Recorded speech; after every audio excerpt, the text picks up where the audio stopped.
Hi, welcome to home style kitchen. எல்லோரும் எப்படி இருக்கீங்க? நல்லா இருப்பீங்கன்னு நினைக்கிறேன். பார்த்தாவே தெரியும், வாழைத்தண்டு தான். வாழைத்தண்டு வந்து நிறைய உடம்புக்கு சேர்த்துக்கோங்க.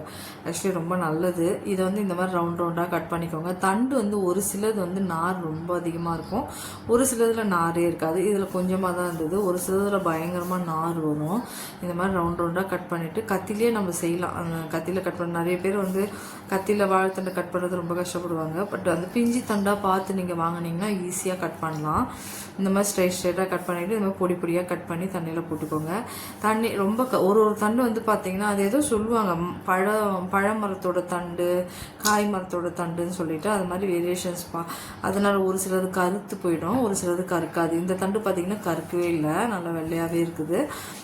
அப்படி கருக்கிற மாதிரி உங்களுக்கு தெரிஞ்சதுன்னா தண்ணியில் வந்து மோர் கொஞ்சம் ஆட் பண்ணிவிட்டு போட்டிங்கன்னா அப்படியே வெள்ளையாகவே இருக்கும்.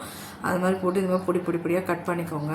ரொம்ப பொடியாக கட் பண்ணிங்கன்னா ரொம்ப நல்லாயிருக்கும். இது நம்ம வந்து என்ன பண்ண போகிறோன்னு பார்த்தீங்கன்னா, இந்த மாதிரி சுற்றி விடுங்க. இந்த மாதிரி சுற்றிட்டிங்கன்னா இதில் வந்து அந்த நார் இருக்கு இல்லையா, அந்த நாரெல்லாம் அந்த கத்தியில் குச்சி வச்சு கூட சுற்றலாம். ஊர்லலாம் முள் குச்சி வச்சு சுற்றுவாங்க. இங்கே இந்த முள் கத்தி மாதிரி ஒன்று இருக்குது, அதை தான் வச்சு சுற்றுவேன் நான். சுற்றினா அதில் நார் வந்துடும். வந்ததுக்கப்புறமா அந்த நாரை எடுத்து போட்டுட்டோம்னா நிறைய நார் இருக்காது. பொரியலுக்கு எல்லாத்துக்குமே கூட்டு பொரியல். இது வந்து பார்த்திங்கன்னா நான் தயிர் பச்சடி தான் பண்ண போகிறேன்.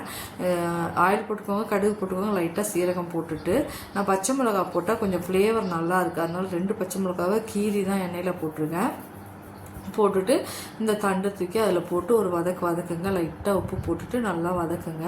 அப்புறமா கொஞ்சமாக தண்ணி ஊற்றி ஒரு மூடி போட்டு வேக விட்டுறணும். இது வந்து பச்சை மிளகாய் போட்டால் அந்த தயிர் பச்சடிக்கு வந்து அவ்வளோ டேஸ்ட்டாக இருக்குது, சாப்பிட்றதுக்கு நல்லாயிருக்கு ஃப்ளேவரு. அதனால நான் பச்சை மிளகாய் போட்டேன். இது காஞ்ச மிளகாலையும் பண்ணலாம், ஒன்றும் பிரச்சனை இல்லை, ரொம்ப நல்லாயிருக்கும். இந்த மாதிரி தண்ணியை கொஞ்சமாக ஊற்றிட்டு, ரொம்ப உப்பு போட்டுறாதீங்க, கொஞ்சமாக உப்பு போட்டுக்கோங்க. வாழைத்தண்டு உப்பு வந்து அவ்வளோ சீக்கிரத்தில் அக்செப்ட் பண்ணிக்காது, உடனே கரிச்சிடும் பயங்கரமாக. இந்த மாதிரி ட்ரை பண்ணிவிட்டு வெந்து இந்த மாதிரி ட்ரை ஆக்கிடுங்க. இது கொஞ்சம் நல்லா ட்ரை ஆகிடணும். ஒரு 5 நிமிஷம் போதும், இது ஆவிலே சீக்கிரமாக வெந்துடும். இந்த மாதிரி கொஞ்சம் ட்ரை ஆனதுக்கப்புறமா இதை எடுத்து கொஞ்சம் ஆற விட்டுருங்க. ஆற விட்டுட்டு ஒரு கிண்ணத்துக்கு ட்ரான்ஸ்ஃபர் பண்ணிக்கலாம். இந்த மாதிரி ட்ரை ஆகணும், அதனால் நம்ம கொஞ்சம் வெயிட் பண்ணுவோம். தண்ணியோடு போட்டுட்டிங்கன்னா ஒரு மாதிரி நம்ம தயிர் போடுறச்ச ஒரு மாதிரி ஆகிடும்.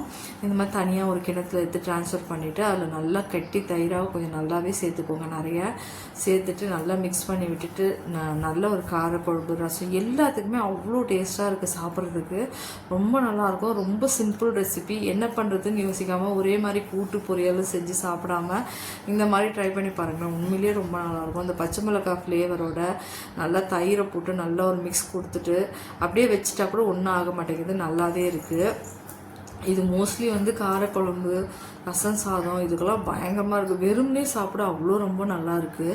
வாழைத்தண்டை வந்து ஒரு மெயின் கோர்ஸாக கூட சாப்பிட்டு வெயிட் லாஸ் பண்ணுறவங்களாம் இருக்கிறாங்க.